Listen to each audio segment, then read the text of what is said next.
this also time yourself. It's important that you will be able to take like a POIs before the protected time. That's an important part of engagement. So please keep that in mind. That being said, I think we are all ready to start the round, and I'm very happy to call the Prime Minister to open this debate. Hello, can I be heard? Great, I will just open my camera. Great, I'm in the office, so if you hear noise, I don't have anything, I can't do anything about that, sorry. I will just have to take the L during my speech if there is noise. Yeah, great. Starting my speech in, oh yeah, POIs in chat. Starting my speech in 3, 2, and 1. We place a variety of existing restrictions on political campaigns when they threaten the ability to subvert the will of the populace or increase radically the amount of inequality such that it is not a true election. How will we ban analytics, specifically advanced analytics?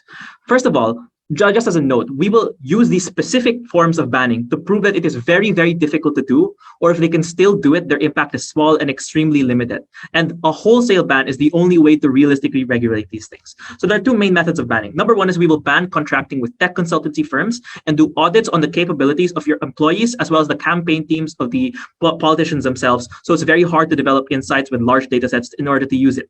Secondly, though, we will also track their expenditures. So in the same way that we track any political campaigns, political budget, we will ban them from using targeted advertising through proxy. So for example, they can't use Facebook for campaigns. So even if they have these insights, they can't be productively used to target people, and they can't be used on a wide scale, because if they did, obviously we'd be able to track them. We will also work with corporations such that even if we can't get all the tech consultancy firms, we will get platforms to cut off certain APIs to use a certain feature such that we can't use those tech firms. Briefly, why is this impossible to regulate without a wholesale ban? And by the way, we're also willing to defend a world where it's properly regulated, and that's still inherently bad. But just the fact that it is impossible to regulate it makes it worthy of a ban itself. There are 5 reasons. 1, the line is impossible to define. The use of selective regulation for what is or isn't polarizing can be taken advantage of by the incumbent party, increasing the amount of inequality and the amount of loss of parity in that election. 2, parity is almost impossible, since inequality means that social media will sell it to the highest bidder. Proprietary datasets and algorithms have an incentive to exclude political parties that won't support them. Hence, this gets an increasing amount of control in use in the political scene. Thirdly, fiat is on our side. Since while public understanding of individual regulations is weak, there is a widespread understanding that generally use of AI to manipulate people is bad. That's why there's a very, very large push against Cambridge Analytica as a whole, but not so much push for a specific form of regulation. 4, its use in advance also improves its ability to evade regulation by becoming increasingly lifelike and imitate humans. Hence, the only way for us to stop it would be to stop them from contracting in the first place, or to stop their widespread use on social media. And fifthly, is that the truth is that reliable indicators are just not there. When political campaigns pay out to build better language generating models, scientists and talent goes away from the truthful metrics that could take their job and goes into making these models better and better. We have 3 arguments in this speech. 1, AI impedes access to democratization in 3 ways. Number 1, its use allows it to make widespread propaganda, with AI being able to optimize for the palatability of individuals, as well as being indistinguishable from other humans, essentially being able to fabricate social consensus out of thin air. Number 2, moreover, fake information also allows it to have the ability to fool fact checkers, such that it is difficult for you to be able to distinguish true information from fake information. Remember, democracy is only important insofar as you're able to determine that the facts that you are debating on, or the truths or the platforms you're debating on, will actually be what happens in the real world when you elect a candidate. And the matter of fact is that when you have advanced analytics to be able to generate these insights such that it is maximally convincing, but does not all have to be true, then you have the capacity to fool people and fool fact checkers additionally. Thirdly, is that output massively increases, which improves our ability to shatter and fracture the ability for people to come to a consensus and just generally know things. Because the fact that you have AI that can generate these things autonomously, you can substantially reduce the quality of political discussion by flooding the internet with cheap, human adjacent work that makes it difficult for people to come to consensus on common facts, and even just be able to do things like make facts wholesale out of thin air. The source of these things is the political motivation and your ability to profit from them by being able to get a return of investment once you get into election and once you get into office. Trivially, we stop this by making it very, very expensive for them to do so, or impossible for them to do so on a wide scale. You should care about this outcome and this argument, because the moment that we stop doing it, number 1, we stop the widespread theft of people's taxes and their ability to benefit from society by making sure that people can't just easily lie about the kind of democracy that you have. But number 2 is that you also reduce a very, very large barrier to be able to participate in that democracy democracy, which means that it's just simply easier for you to get with your voice heard and have important policy be passed down. But number three is that we also reduce barriers to entry for other political parties, because now to be able to play in the same field, they don't have to pay billions out the ass in order to convince consultancy firms to go to them, which means we also improve the amount of political candidates available, as well as increase the amount of available political platforms, such that people have a better array of choices in order for them to avail of democracy.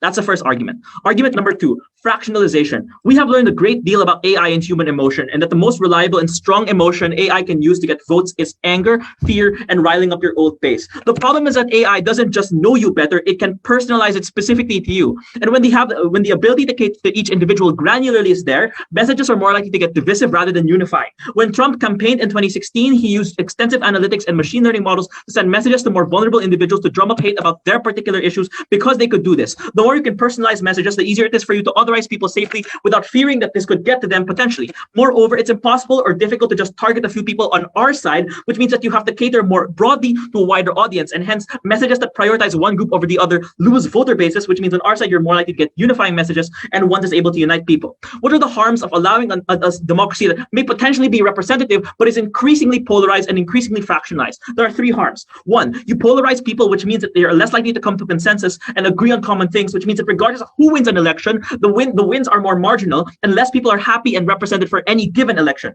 Two, it polarizes people in such a way that they feel unsafe to vote, they feel unsafe to go out on the streets, which means overall their access to democracy is impeded. And number three is that there's a direct increase in hate crimes because of the increasing inflow of facts that makes you feel like violence is acceptable against minorities. This is a large, generalized, and wide-scale harm that happens as a direct result of the ability for you to rile up your voter base in order for you to get guaranteed votes, but at the same time use these guaranteed votes to be able to harm people in the end. Before I move on to the third and final argument about how we envision democracy, I'll take a POI from CO.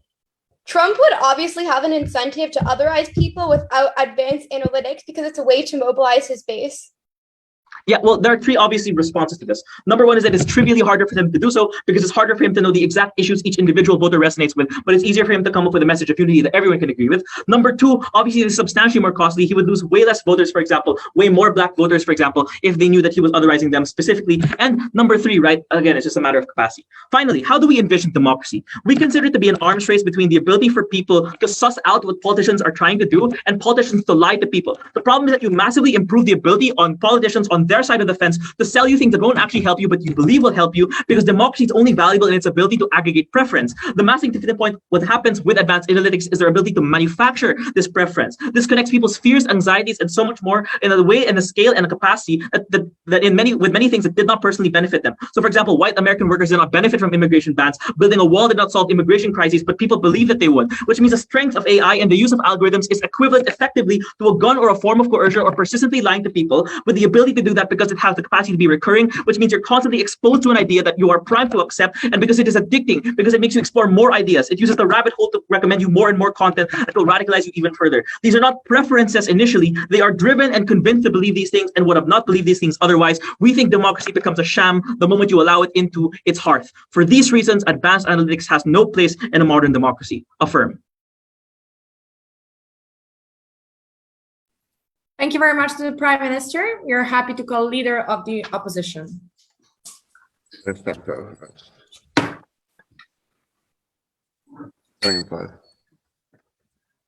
Panel, that Trump campaign that David mentioned had 4 categories for how they would advertise to black voters in Florida.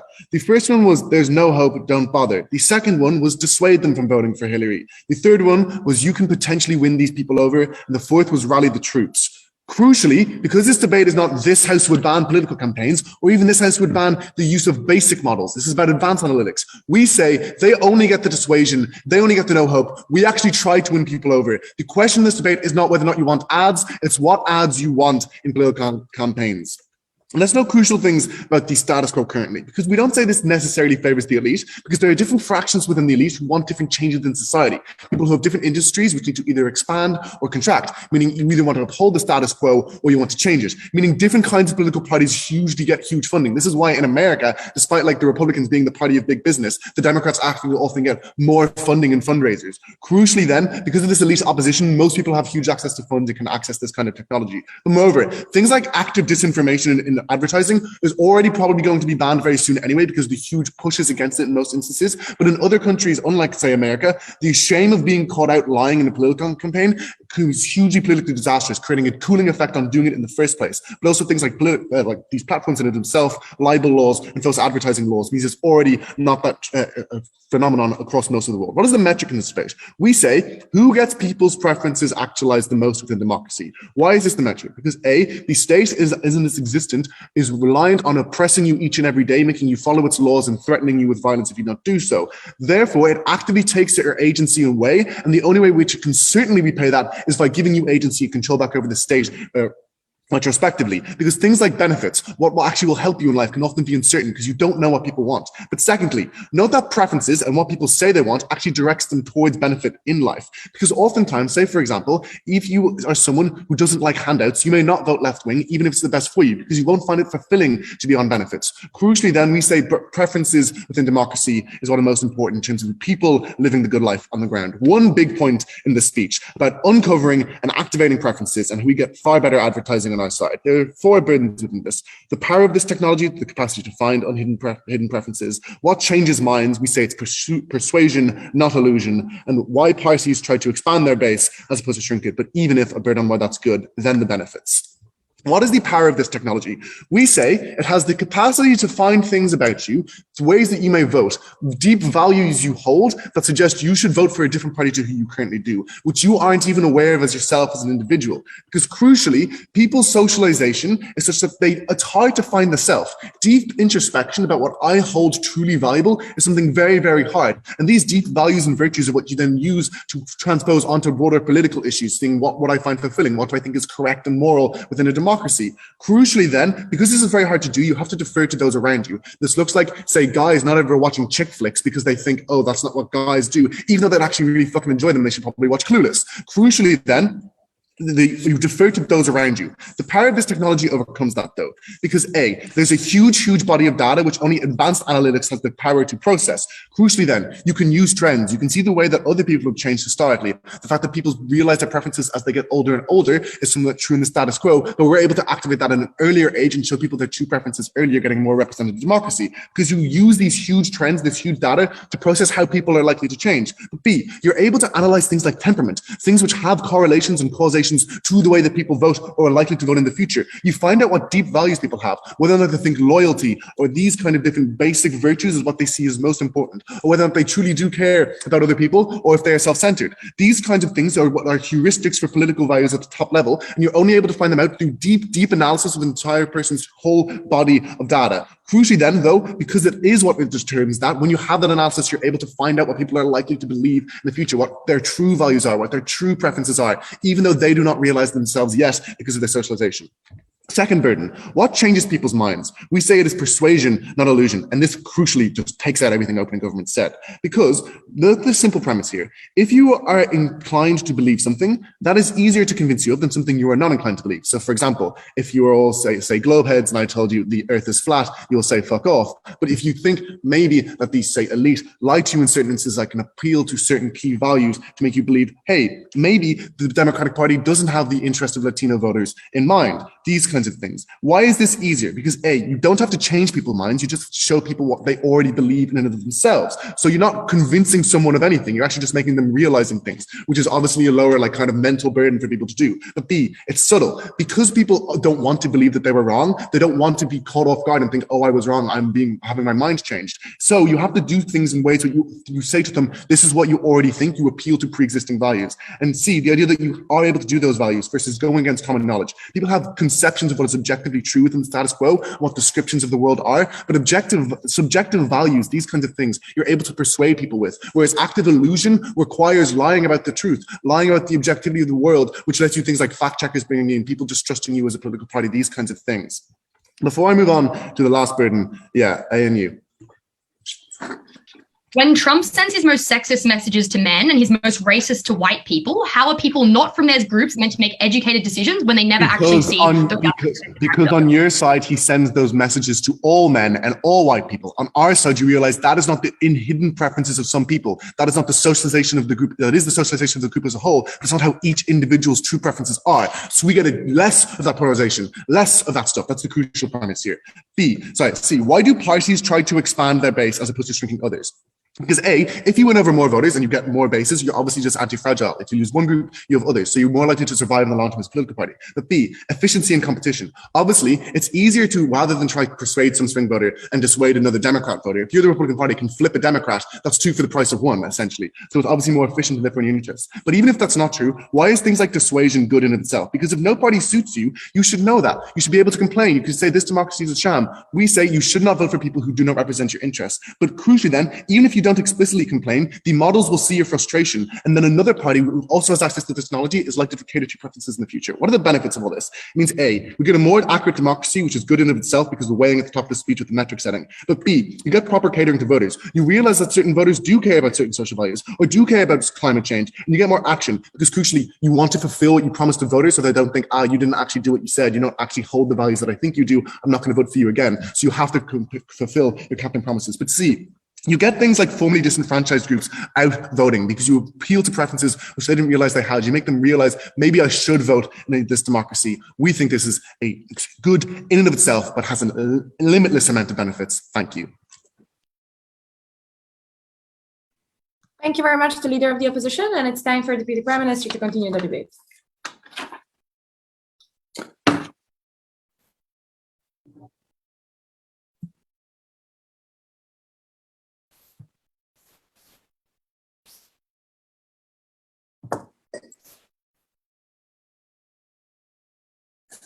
Hello, can I hear it? Yeah, all good. All right, one moment.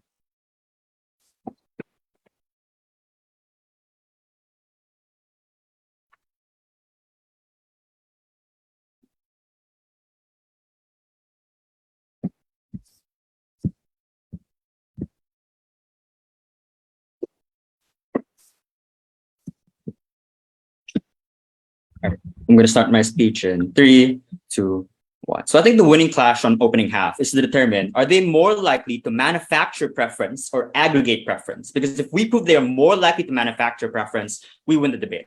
So why are they more likely to do this? Because they say that, oh, you want to cater to a wide base, you want to really get to know your constituents, etc. I want to note that these are not mutually exclusive kinds of incentives. And therefore, actually, absent the knowledge of individuals' preferences and being able to access them at a whim's notice, it is much more likely they're going to actively seek out and try to know their preferences in order to win an election. But what changes on their side of the house, and why is it that you are much more likely to manufacture preference? Firstly, this allows you to win on the extremes, i.e. people like Trump did not want to cater to such a wide base. They wanted to divide people and have such an extreme and passionate base. And the reason this is a strategy that works is to note the nature of artificial intelligence in being able to create passion rather than necessarily catering to such a broad demographic for 3 reasons. Number 1 is it's much more emotional and personal. And therefore, for the first time, you feel like a politician is finally going to listen to you rather than this being a product of algorithms that were directly designed for you. Secondly, is that it's more addicting. You're more likely to enter this rabbit hole of such a specific amount of beliefs and information that you cannot be convinced is wrong because you've been in these kinds of groups for years and years. But more likely, thirdly, they push you into echo chambers like Facebook groups like Patriots for America, that is a specifically notable Trump group that is much more likely to make you believe and hear that you are correct, etc. Why is this strategic with respect to extremes? Because you cannot win in numbers on extremes, but you can win on passion. You can rely on a 51% because even if you cater to a broad demographic, you cannot assure that they're going to show up in election time. And notice, for an extreme base, you also can't assure that they will show up in an election time unless you are able to rile them up so significantly, like Trump was able to do, that people were willing to not only vote in elections, but also storm the Capitol. And that is uniquely the capacity of artificial intelligence to cater to you as an individual human being and tell you to be angry, to be mad, to be feisty, that they cannot claim will happen on our side as well. But secondly, oftentimes you manufacture preference to justify past failure. When you want to convince people that the material reality they live in is actually different, you are more likely to do that when the material reality is bad and you are the reason reason for it. So rather than convincing people that we have to have a new response to COVID, a lot of COVID denialism came at the fact when people were so sick of all the lockdowns and an inefficient government response. And therefore, the way in which you do that is to try and hide all the real facts and the science from them, or at least to a significant enough degree that they would be able to, they would not be able, or rather they would be able to actually doubt this science. The reason that doesn't work on our side of the house is because it's much less addicting. It's much less personal. It's much more likely to hear everyone else because everyone is hearing the same message due to the lack of depersonalization. It makes it more likely to be prone to rebuttals from the other side, more likely that it's not going to be as easy to convince people of these different things. Next, why is it then that this beats opening opposition? Because they just say that you're going to aggregate preference. We think that it's much more likely to manufacture preference. First, even if you think it is still equal in likelihood, which I do not think so after both David and I's speeches, I think when you have a political system that is going to reward the evil use of these kinds of algorithms, because they will have the most emotional and passionate individuals, they are much more likely to come to the top. Even when some people use this in a good manner to aggregate preference, they are far more likely to lose out to the people that try and manufacture preference as a consequence. But secondly, is that I want to ask what a preference is, because what I'm saying here is that oftentimes they convince you that your material reality is not real and that you should be okay with it and accept it because of an emotional preference that you might have, that you're angry and you want to be able to reflect that anger by building a wall, by ensuring that America will be great again, etc. There are a couple of reasons this is worse. Firstly, is that even if you have a 51% majority that is going to have their preferences extremely aggregated, the likelihood is, because of the division and the nature of that division, that only incredibly personal and anger-riling kinds of artificial intelligence can create, it is much more likely that for the 49% that are unrepresented, America is not just one that doesn't fully represent them, it is actively bad for them, because you have created such an environment of wanting to punish the group that did not vote for the same individuals. But secondly, is that a lot of these people have end goals in mind, i.e. they want to get out of poverty, they want jobs, and I can't blame people who are simply victims of systems and disinformation for wanting better material realities. However, when they are convinced that that's not the case, it is much more likely they pursue solutions where there's an end in mind, but the means by achieving that end is not going to be accurate. i.e., they're not going to get they get a wall rather than actually ensuring that jobs come back to America. And instead, what has happened is the jobs have left America more and more so because of the wall, because of the immigration response, etc. And as a consequence, it does not reflect their material reality that is much more likely to benefit them in nature. But secondly, I think the POI from CO is uncomparative. They just say, Trump's going to do this regardless. Not only are you less able to do this to such a great extent, but the problem is contradiction. I.e. what Trump did was he told the rich individuals in Wall Street that people are going to steal your money, that they're going to try and get you out. You have to vote for me, I will save you. At the same time, he catered to an incredibly poor base of uneducated white Americans and said, you have to swamp Wall Street, you have to take their money back, etc. These kinds of contradictions are easy to spot when they are so widely publicized, when they cater to every single group, and it is done through TV, through messages, etc. But if there's subtle kinds of articles, informations, ways to cater to you, it's so difficult to spot all these contradictions. And I'm only using the most explicit one as an example because it's easy to understand. There are many that are far more subtle, that are more difficult to understand, and I think those are incredibly difficult to call out. CO. There are costs to using misinformation, even if you target it well. The media still finds out eventually, and people reveal these preferences on social media. Presumably, this means that once you have better access to people's real preferences, you prefer to give them positive reasons to vote for you rather than cheap misinformation. Exactly. So I first want to say, absent this, it's a much better counterfactual. When you don't know people's preferences, you're more likely to want to build a representative government of many groups of people that represent different regions. Because absent people trusting that you know their preferences, you will defer to people that actually do. Or you're more likely to create campaigns that are wider scope in nature and geographic in nature, rather than ones where you can simply change the minds of those people in those different geographic locations. But I want to note that the POI from Max is that there are significant costs to this, which means that the people best able to allay those costs and achieve, afford the huge database that are needed, the incredibly expensive kinds of people you have to hire for this, are the elite, are the ruling parties, are the ones that are the wealthiest. And what that means is, in the same way we can ban things or enforce things like public campaign financing and not have private campaigns. I think this is similar in principle, because allowing people to have more choices is better able at aggregating preference when people can actually make different decisions rather than having the wealthiest campaign spenders rise to the top because it's a strong and powerful mechanism. All the mechanisms that Max says are ones that do not work for the poorest parties, or rather for the richest parties, but will work definitely for the poorest ones. I'm very proud to propose. Thank you very much to DPM, and very happy to call the allow to close the debate on the front half. George, give me 1 second to gather my notes.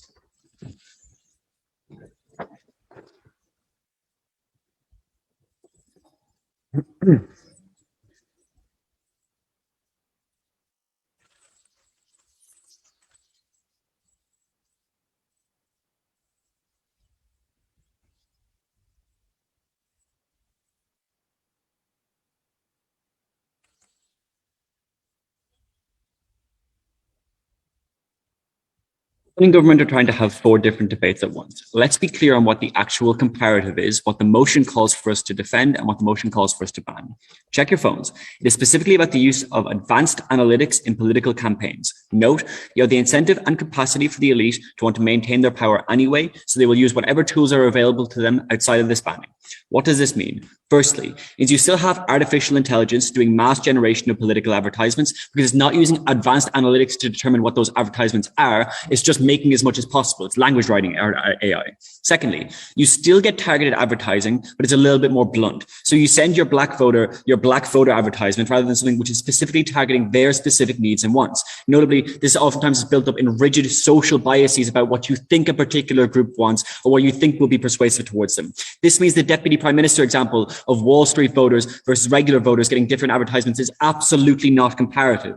Thirdly, you can still use simple models and analytics about what is the most persuasive thing towards people in general or a particular group of people. The difference is that it's not personalized towards an individual, right? The world is massively dystopian on either side of the house. So let's compare top half now.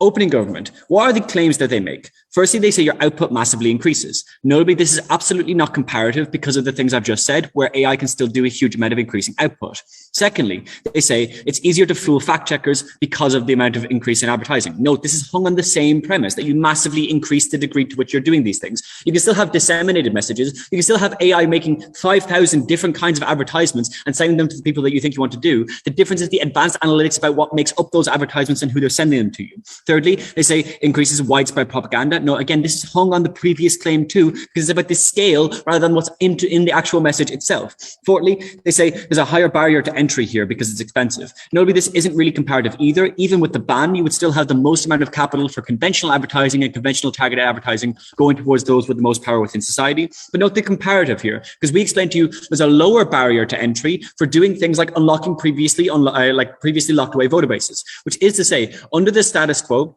until like the 2016 election, black Democrats were absolutely fucked because the Democratic Party knew that they could always rely on their votes and the Republicans knew that they could never access them, which means they never got things like schools built in their districts, proper healthcare, actual catering towards their needs. Now that there is the fear from the Democrats that targeted advertising from the Republican Party could unlock this voter base or could engage with them or could persuade them, that's when they actually had to start catering towards their things, passing policies about defunding the police, all those other things that you got on our side of the house that you do not get on their side of the house. Let's weigh up these two groups then, right? The increase in political parties from opening government versus on our side when we have increased actualization of preferences. Firstly, we propose to you that you get at least some choice, right? Because if you get more political parties on their side, it doesn't actually really matter if those parties aren't catering towards people in society. Secondly, get better preference aggregation for all people, right? So the Republicans are also catering towards their existing voter base on a better level now. Notably, like most political campaigns are like local campaigns, right? What this actually looks like in the real world panel is that you realize that your voter base actually doesn't care about this hospital as much as they care about building this road in this area. That's what the majority of this kind of policy is going to look like.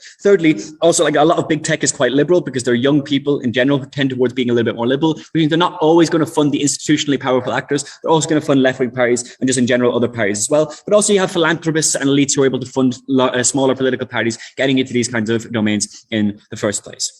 So on a comparative there of preferences, it seems that opening government has very little. What is the remaining claim from opening government and how are we going to win it? The remaining claim, and this is where the case shift happens in DPM when they realize that their actual counterfactual doesn't really work, is the idea that you're going to focus on manufacturing preferences versus catering towards preferences. So let's run through that now and why it's more likely that our side is the more plausible one. The first thing they say is that, anger is really useful in terms of as a tool of rallying people up. Notably, this is not comparative, because if you already know that anger is the most persuasive thing, that's what you put in all your messaging. The comparative is on our side when we're able to determine that for some people, anger is not the best tool for rallying them up, but things like hope for a better future, persuasion along the lines of like helping out your neighbor and that kind of thing. We can get that uniquely on our side of the house, because their side has to be more rigid and dogmatic about what they're kind of engaging with in these kinds of political campaigns. Notably, then misinformation is still going to be used on either side of the house, but we would portray to you that on our side of the house, it's easier to do things like catering to preferences. Because look at the comparative here. On their side of the house, they must both persuade you that the world is not what you think it is, and then also persuade you to vote for you. On our side of the house, we just need to persuade you to vote for you. We say that when you can cater to individual preferences, maybe things that they did not even realize yet, that is far more easy to do when you have this kind of analytics, because it means that you can access what opening government say, the idea that someone is truly listening to you for the first time, truly speaking on your behalf, etc. When you do not have the ability to properly do that for most people, that's when you have to rely more on misinformation, because you do not have the necessary tools available for you to determine that kind of thing. Before I move on, opening government, is there any reason why you think you might be winning the top half? Yeah, so the problem I have here is not only do you never prove the capacity here, which we prove is mutually exclusive, like the whole point is that we don't give an account on the advanced analytics to know the best way to avoid auditing. Just because you think sometimes politicians can be good doesn't mean you should give them the tools to lie to us.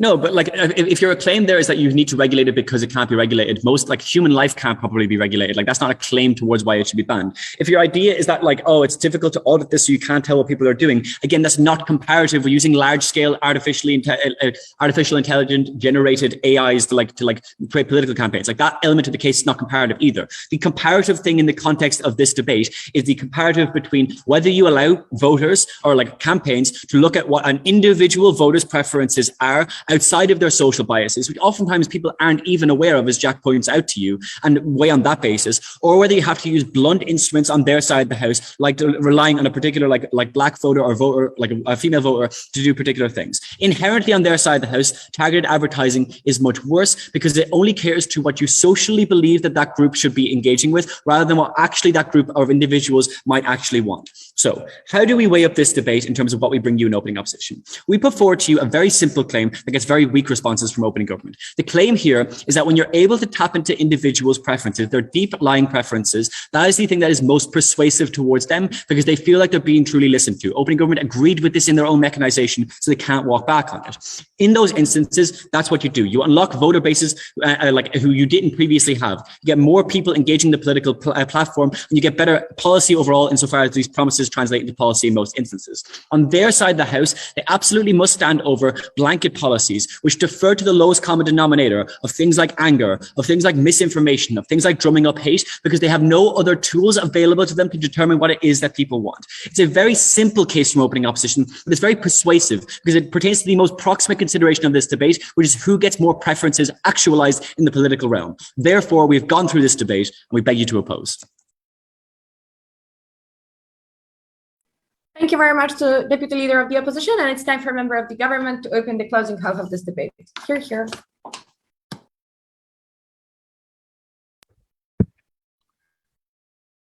Am I audible?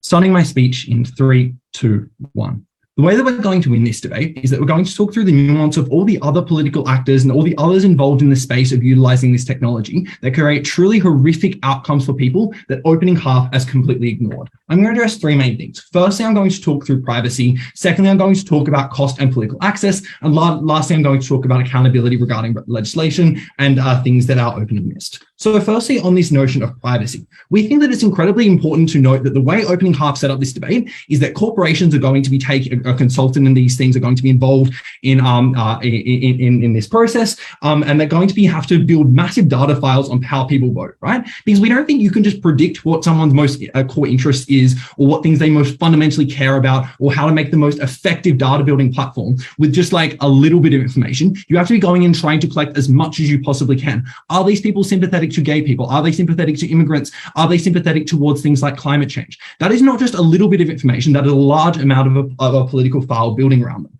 Notably, we think the companies that are going to be contracted the most by governments or political parties, or the ones that are likely to be engaged with the most, are the ones that do this the best and most comprehensively. We think that means you have a race to the top in terms of companies trying to get the best representation of you by collecting more and more data. We think that this means things like partnerships with groups like Facebook and Google, because they can offer shit tons of money to those companies in order to get access to third-party data that they already sell, because a political party is going to pay them even more if they can present this a really comprehensive file.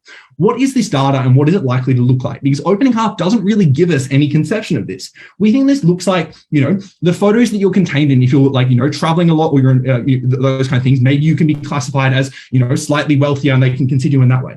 Looks at the groups you are. Are you in like a gay support group because one of your friends is? Are you liking posts that Amnesty International is putting out and so therefore are more likely to vote for causes that are very pro-refugee? It also might look at things like things your schools go to, because if you send your kids to a private school rather than a public school, you might be a little bit more concerned about the quality of education and those things to regard with that. What that ends up with is data that is incredibly fucked up, that looks at things like the percentage likelihood of how gay you are and how sympathetic you're going to be on mentions of a ruling that refers to like anti-homosexuality laws or things like that. What tax bracket you're in, what you look up, all those kinds of things. We think this is deeply problematic for a couple of reasons. Firstly, and briefly at a principal privacy level, people just don't really consent to this. We think it's beyond the fairness you consent to by using Facebook and Google for people to compile like an Omni tab on you.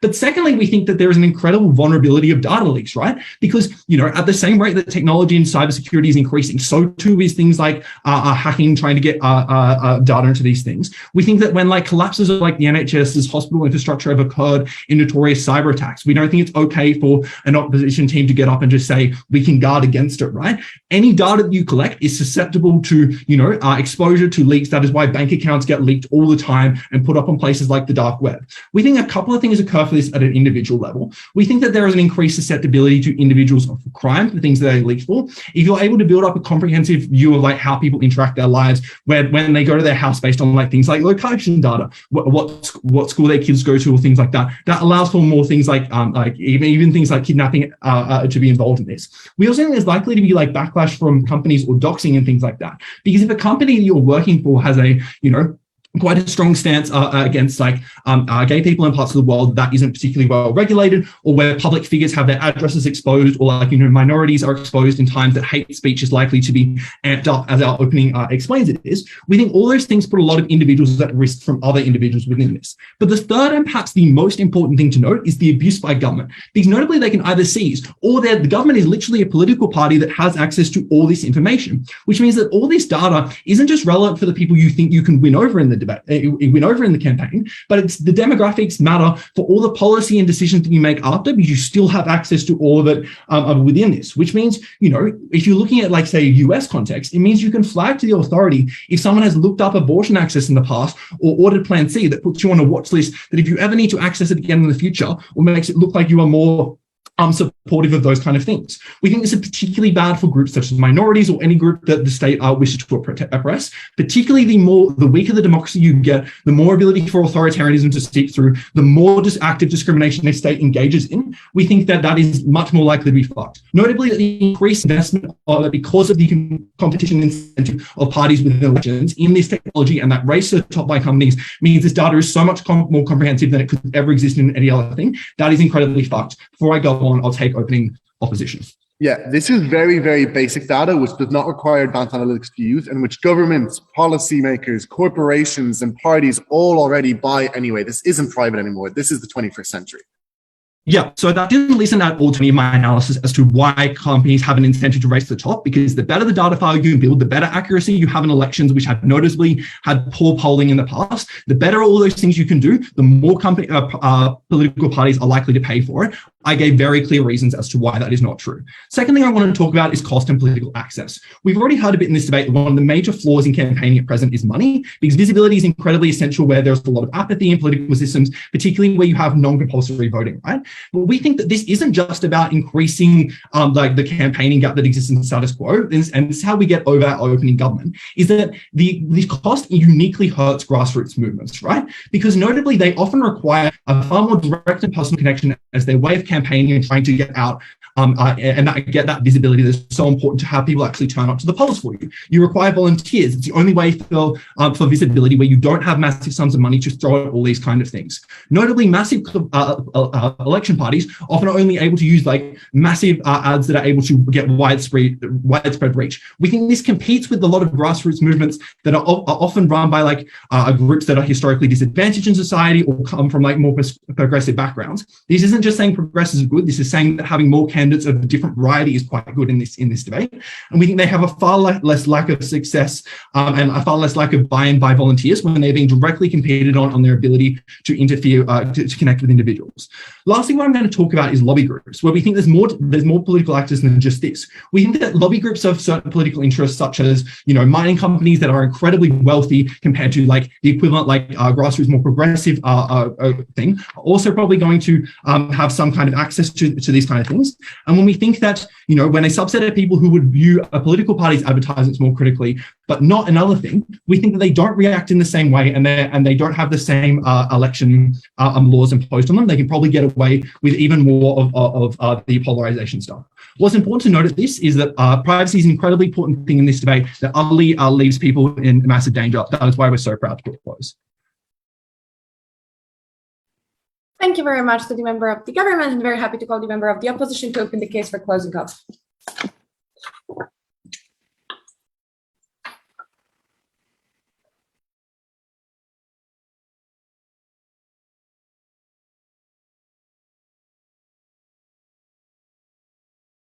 All right, if you have POIs, please just exclusively offer them in the chat.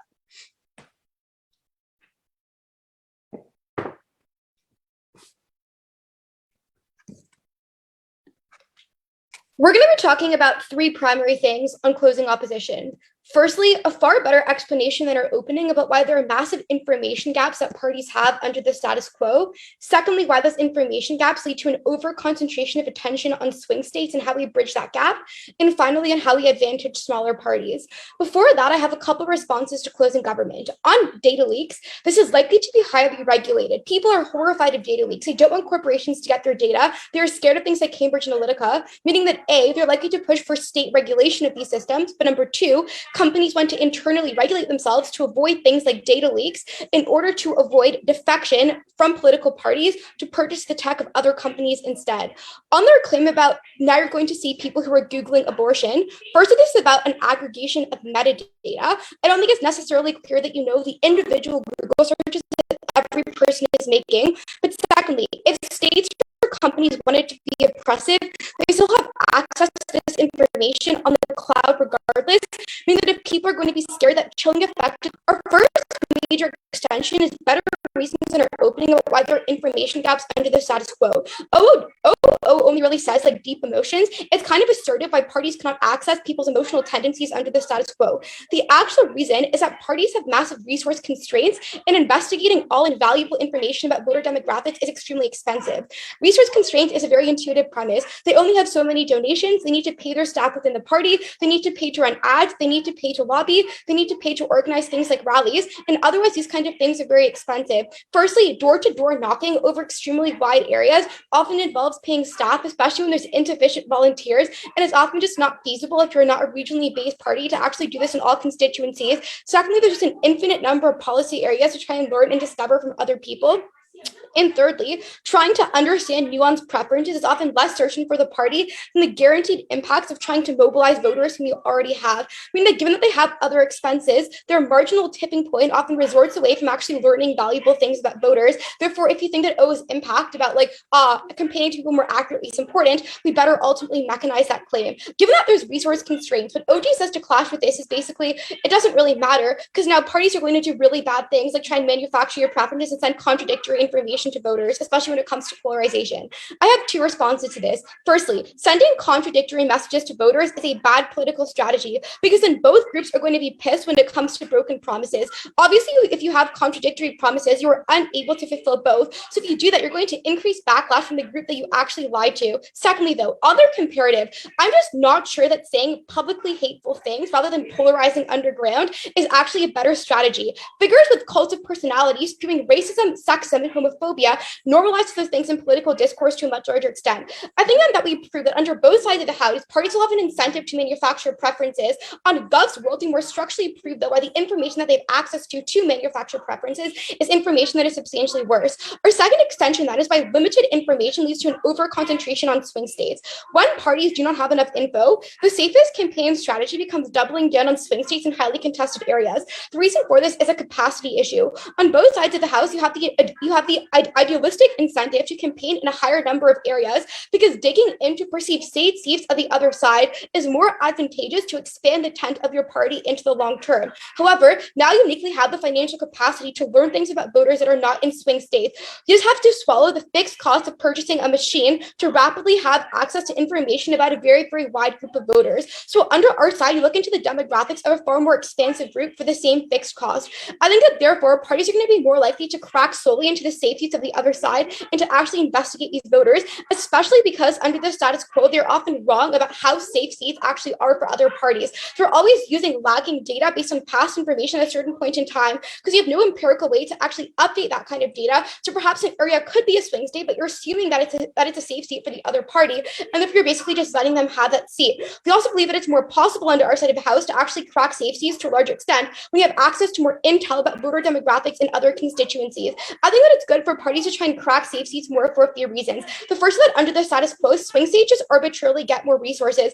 because more campaign promises go there and you try and entice them more in the campaigning promises. This is often in non-utilitarian ways, i.e. protectionist tariffs in manufacturing swing state areas, even if this harms other voting demographics that you could ultimately cater to, and is giving them a lot of white elephant projects that are often just a waste of time and a waste of resources. But secondly, there's just a better way to facilitate people's right to vote and right to access information because you get more campaigning in areas where people are previously neglected, not giving information to at all. I think on top half, it's pretty unclear whether on OO you get more accurate info and on OG you manufacture preferences. Logically, prior to that is actually paying attention to a higher group of voters in the first place. Before I talk about smaller parties, we'll take OG.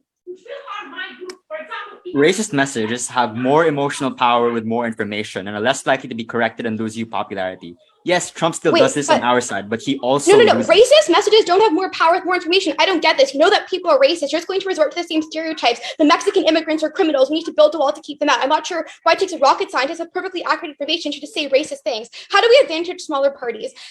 Under both sides of the house, parties obviously want this. The problem is that it's really expensive for all the reasons that I gave to adequately gather info under the status quo. You have to hire a lot of people. You have to hire fancy analysts. You have to you can still hire analysts on both sides.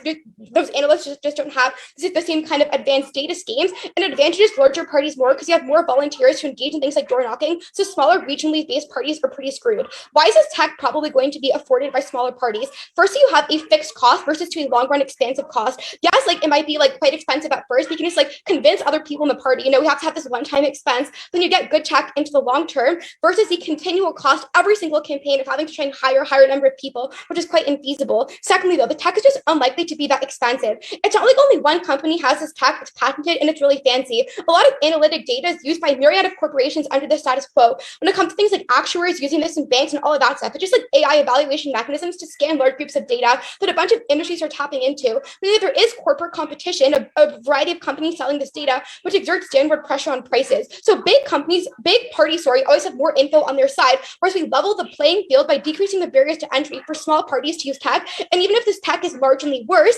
than the tech that big parties have, given that underlying algorithms will just help with information gathering, it's likely to be more similar. Helping smaller parties is hugely important because large parties are often complacent and do not adequately cater to preferences. They often just think that there are safe groups of voters, often old institutionalists within the party. They're often just too big tent to actually cater toward nuanced preferences. Smaller parties help bridge this gap by directly catering to things that people want, like more environmental or pro-feminist policies, and challenge the establishment by posing a meaningful threat to their electoral power to force bigger parties to adapt their base to become more representative. Extremely proud to stand in CO.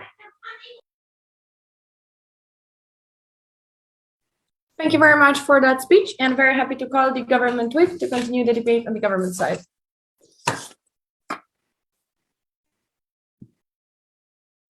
Can everyone hear me? Yeah. Brilliant. Give me one sec.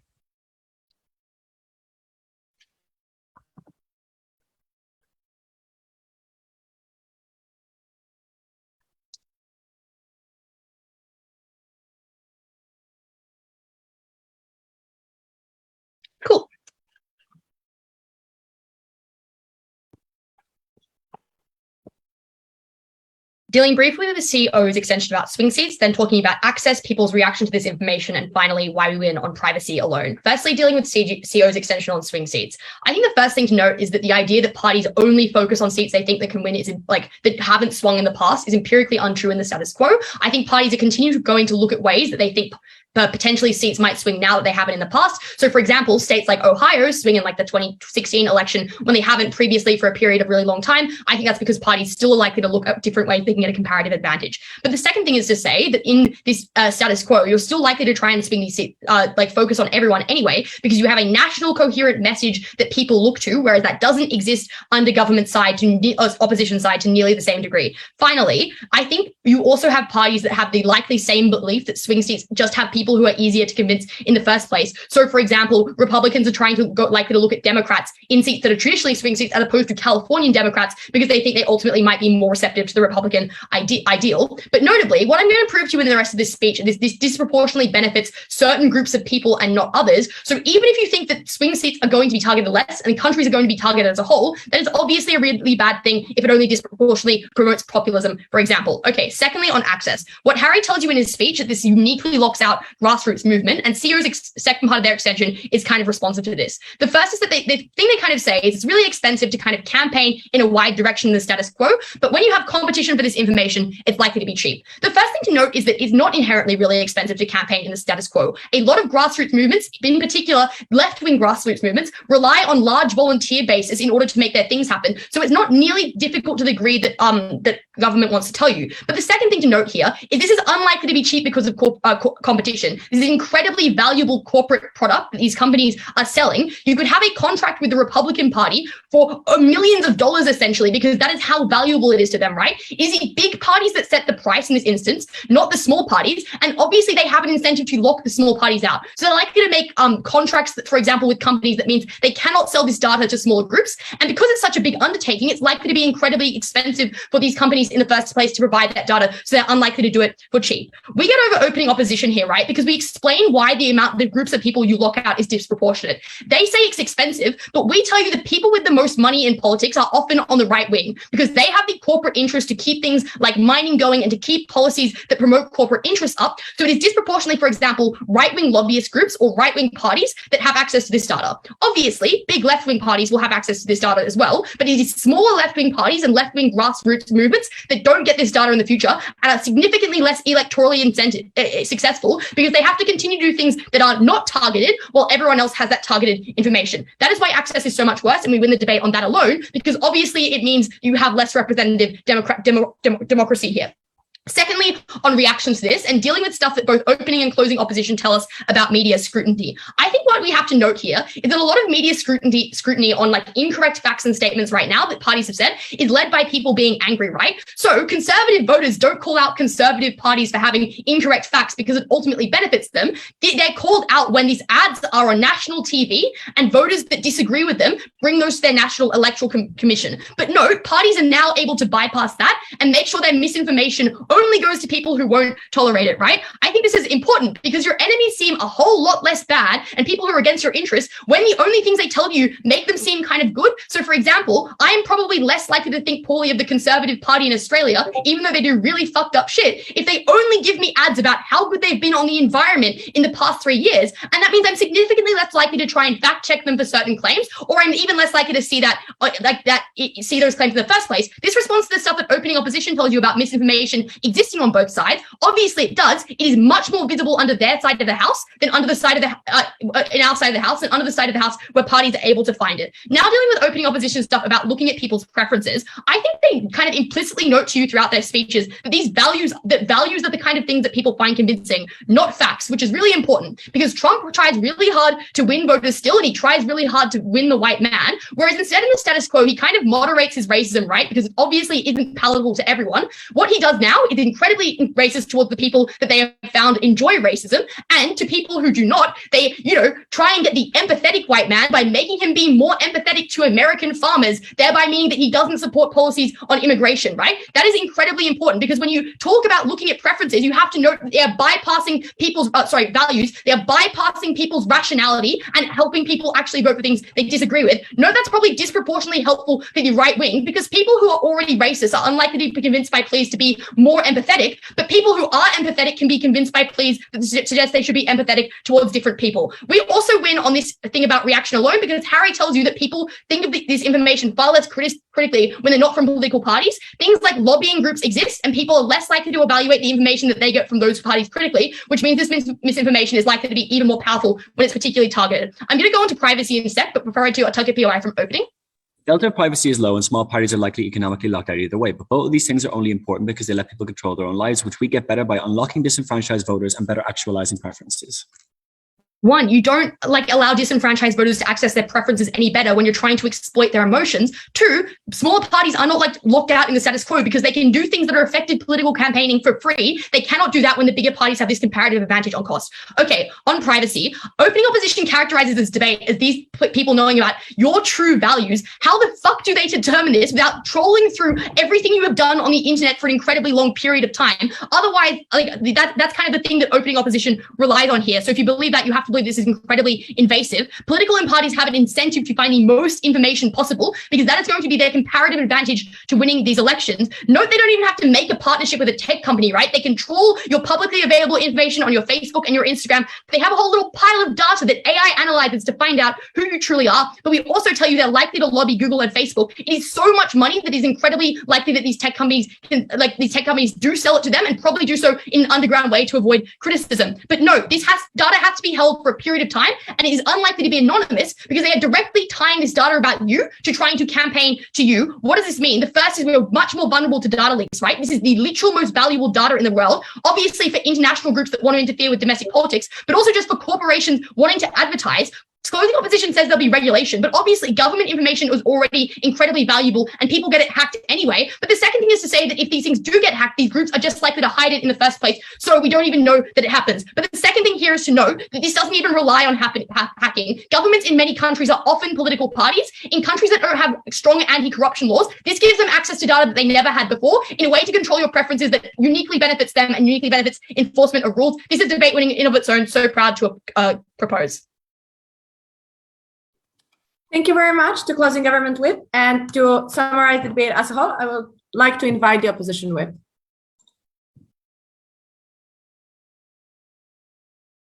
Can everyone hear? Okay.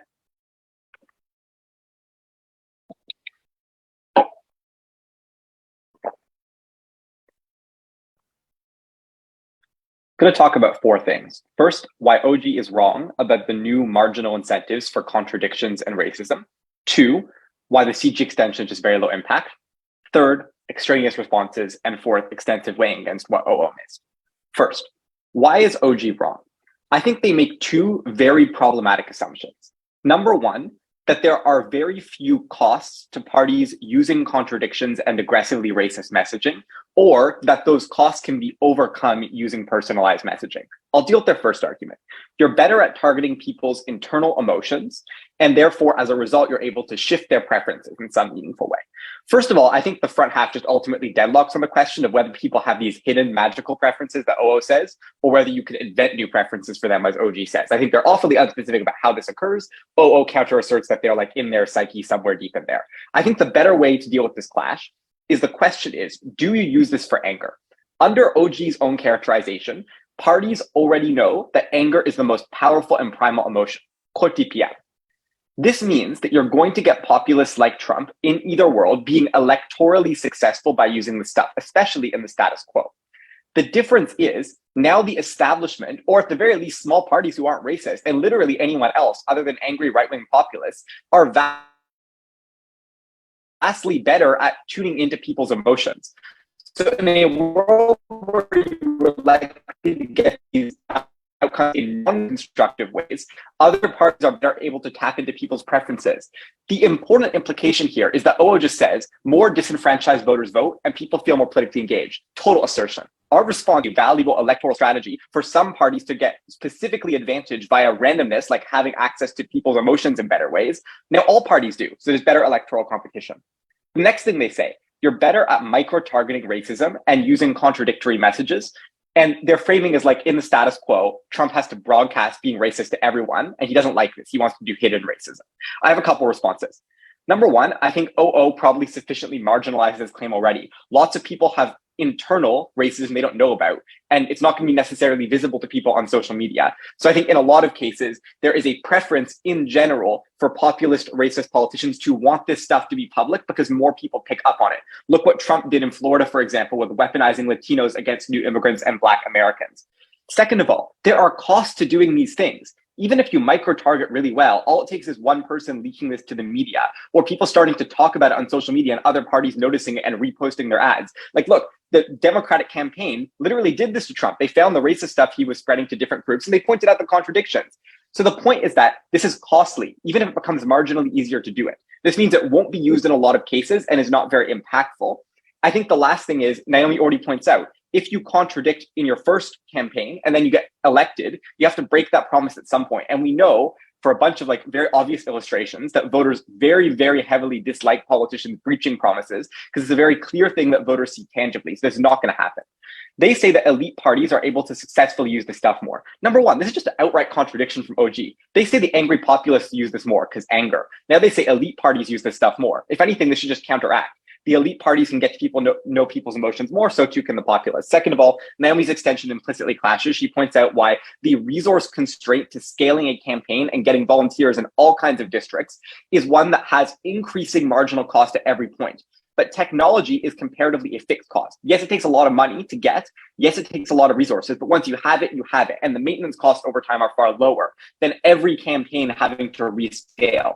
So once you have this, it scales in similar ways for all parties versus volunteers scaling with general like popularity, established patronage networks, etc. Last of all, OG has some unique content on bots, which they dropped in DPM when they realized it didn't work. But I do just want to point out that bots are wholly non-comparative. A, the motion is explicitly about the use in campaigns, not about the use by Russian AI bots, which are going to exist in either world. And number two, the types of technology you need for these bots do not require advanced analytics, as OO points out. So here's the issue with OO. OO does a lot of great work at this point in the debate to say OG does not debate on the right margin. OG is not expressly engaging with all the material on advanced analytics uniquely because there are still blunt instruments in the status quo. The issue is OO just marginalizes their own case to a massive extent here too, because they don't prove beyond saying you have access to people's emotions why this should matter if the blunt messages can work reasonably well. In fact, in their own ref, they say people are already going to use anger. So presumably OO doesn't actually get to prove that people have some meaningful access to emotions that's unique. I'll get more on OO later. First, I just want to wipe out CG. Number one, data leaks. Symmetrical. If anything, they get less bad when there's more high stakes info and when there are more actors who are dedicated to not having this info leak. So you spend more money on data security and there's more competition in this market as parties begin to use it. I also think there are large marginal incentives to hack Facebook for lots of money regardless, to ransom political parties, etc., which means this is broadly not comparative. They add that lobbyists can use this stuff too for some reason. I mean, this seems like a point for us. This seems like a reason why if you ban political parties using this stuff during campaigns, but you let the lobbyists still use it outside of campaigns, then they go to parties and they're like, look at this polling we got about why these voters specifically want this. So this seems like a reason to support us. If you ban it for the comparatively good guys like political parties, but you don't for corporations and lobbyists, then this seems to flip. Last, they say there are lots of incentives to target a lot of areas in politics. This is only mitigatory, right? This says sometimes the swing seats change, but the point is that in general, specific regions are advantaged over time, even if it changes slightly on the margins. OG. The reason it is more strategic to cater to a broad base without AA rather than dividing them is because you can't assure you rile up emotions effectively, and it is too risky to be blunt. All just ignores all the preemption we've given, and it kind of assumes they're right about the anger comparative. So if it's that you're catering to a broad base because you have uncertainty, I mean, parties have ideologies, right? They're limited and constrained in terms of who they can broadly persuade. The point is that certain parties are going to have random comparative advantages at accessing people's emotions, which means they're electorally successful compared to all parties having similar resources that relating to people, meaning that they can positively explain using the same relatable language what their policies are. This flips disinfo from opening government, which is the most important thing. Right now, you use disinformation because it gets at anger. OG agrees that anger is the most powerful thing. In our world, you're better at accessing people's preferences and you have more resources. This means that you are less likely to need to resort to misinfo, which has costs of getting called out, and you can actually explain why your positive reasons work. Why over OO? OO is never clear on whether parties use this tech to provide accurate info or try to manufacture different preferences. We break that deadlock. Number two, we point out why small parties can use this, therefore beating OG in terms of their elitism stuff and actually explaining why this is useful for politics in terms of more areas getting political resources and more parties getting political resources compared to the randomness of the status quo. And finally, in terms of the OO material and disenfranchised voters, I don't know why OG isn't right that they can convince people not to vote. So O doesn't prove this claim. We explicitly weigh over this by explaining the campaign incentives, whereas OO is mitigatory to the point where it harms their own case. For all those reasons, proud to take the debate. Thank you very much to the opposition whip and to all of the speakers for this amazing quarterfinal. Just after we'll go from the stream, one information to you. I guess you will be very happy to receive feedback from this debate after the announcement who is going to the semi-final. So we can make the arrangement that we'll make group chats, send the Zoom link, and we'll just meet with the panel and the speakers here because we are all busy. So it's probably your best shot to catch us all together and get this directly. So after the announcement,